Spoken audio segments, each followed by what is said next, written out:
ডান হাত তুলে উচ্চ কণ্ঠে জোরে বলেন জবানের মালিক কে? আমরা সবাই ইবাদত করি কার? দুইটা হাত তুলে একটা বার জোরে ডাক দেন আল্লাহ। মুহাব্বতের আওয়াজে ডাক দেন ইয়া রাসূলুল্লাহ। এবার মায়ার সুরে পড়েন না ইয়া ওলি আল্লাহ। বন্ধুরা রে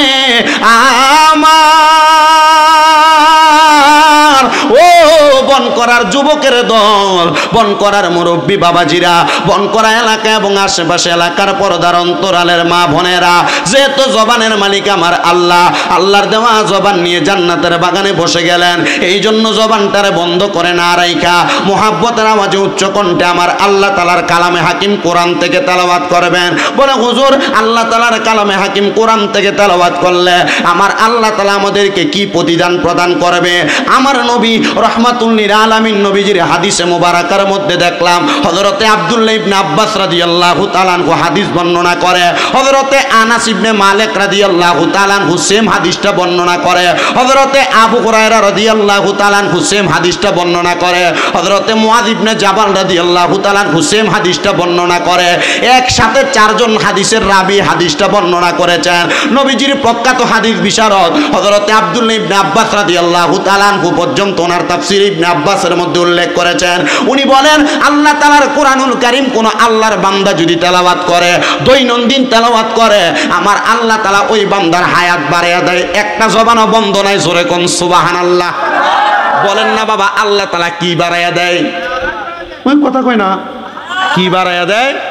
আমাদের সমাজে কোনো মানুষ যদি স্ট্রোক করে, স্ট্রোকের রোগী হয়, হার্ট অ্যাটাক করে, এই ব্যক্তিকে বাঁচানোর জন্য আইসিইউর মধ্যে ঢুকানো হয়, সর্বনিম্ন বিল আসে ৭৬,০০০ টাকা। কত? ৭৬,০০০ টাকা ২৪ ঘন্টার জন্য। আবার যদি আপনার খাতিলওয়ালা কোনো মানুষ হসপিটালে থাকে, এই বিলটা ৪৫ থেকে ৫০,০০০ টাকা করে দেয়। কিন্তু মুসলমান, আল্লাহ তাআলার কোরআনুল কারীম আপনি আমি যদি তেলাওয়াত করি, আল্লাহ তাআলা আপনার আমার হায়াতটা বাড়াইয়া দিবেন। হুজুর, আমাদের হায়াত তো আমাদের জন্মের পূর্ব থেকে নির্ধারণ করা, তাহলে আল্লাহ তাআলা হায়াতটা আবার বাড়াইবেন কেন? একমাত্র বান্দার সৎ কাজের জন্য, নেক কাজের জন্য। বান্দা যখন নেক আমল করে, সৎ কাজগুলা করে, আমার আল্লাহ তাআলা বান্দার হায়াত বাড়াইয়া দেয়। এজন্য আল্লাহর হাবিব সাল্লাল্লাহু আলাইহি ওয়াসাল্লামের হাদিস শরীফের মধ্যে আরো দেখলাম, নবী সাল্লাল্লাহু আলাইহি সাল্লাম নবী বলেন, উম্মতের দলেরা, দুনিয়ার জমিনের মধ্যে যারা আল্লাহর কোরআন তেলাওয়াত করে, আল্লাহ শুধু বান্দার হায়াত বাড়াইয়া দেয় না, ওই বান্দা যদি কোনো বিপদের মধ্যে থাকে, আমার আল্লাহ তাআলা বান্দার বিপদ থেকে উদ্ধার করে দেয়। কেউ যদি রেগুলার আল্লাহ তাআলার কোরআন তেলাওয়াত করে, ওই বান্দার যদি অভাব থাকে, আল্লাহ তাআলা অভাব দূর করে দেয়। ওই বান্দার যদি কঠিন কোনো রোগ থাকে, আল্লাহ শেফা দান করে দেয়। ওই বান্দার রিজিকের ফয়সালা আল্লাহ করে দেয়। আল্লাহ তাআলার কোরআন তেলাওয়াত করলে আমার আল্লাহ তাআলা বান্দার ঈমানি মরণ দান করে। আল্লাহ তাআলার কোরআনুল কারীম সব সময় তেলাওয়াত করলে আমার আল্লাহ তাআলা ওই বান্দার কবরে যাওয়ার পর কবরের সওয়ালের জবাব সহজ করে দেয়।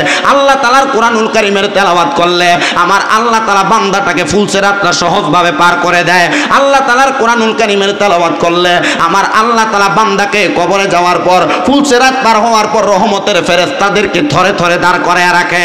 আর আহলান সাহলান মারহাবান দুয়ুফুল্লাহ দুয়ুফুর রহমান বলে আল্লাহ তাআলার মেহমান বলে ওই মেহমানদেরকে কবরের মধ্যে ফুলসিরাত পার হওয়ার পর জান্নাতের মধ্যে আহ্বান করতে থাকে। এবার আপনারা বলেন, আমরা ইন্তেকাল করার পরে রহমতের ফেরেশতারা আপনাকে আমাকে কবরের মধ্যে জান্নাতের মধ্যে আহ্বান করুক, আমরা সবাই চাই কি চাই না?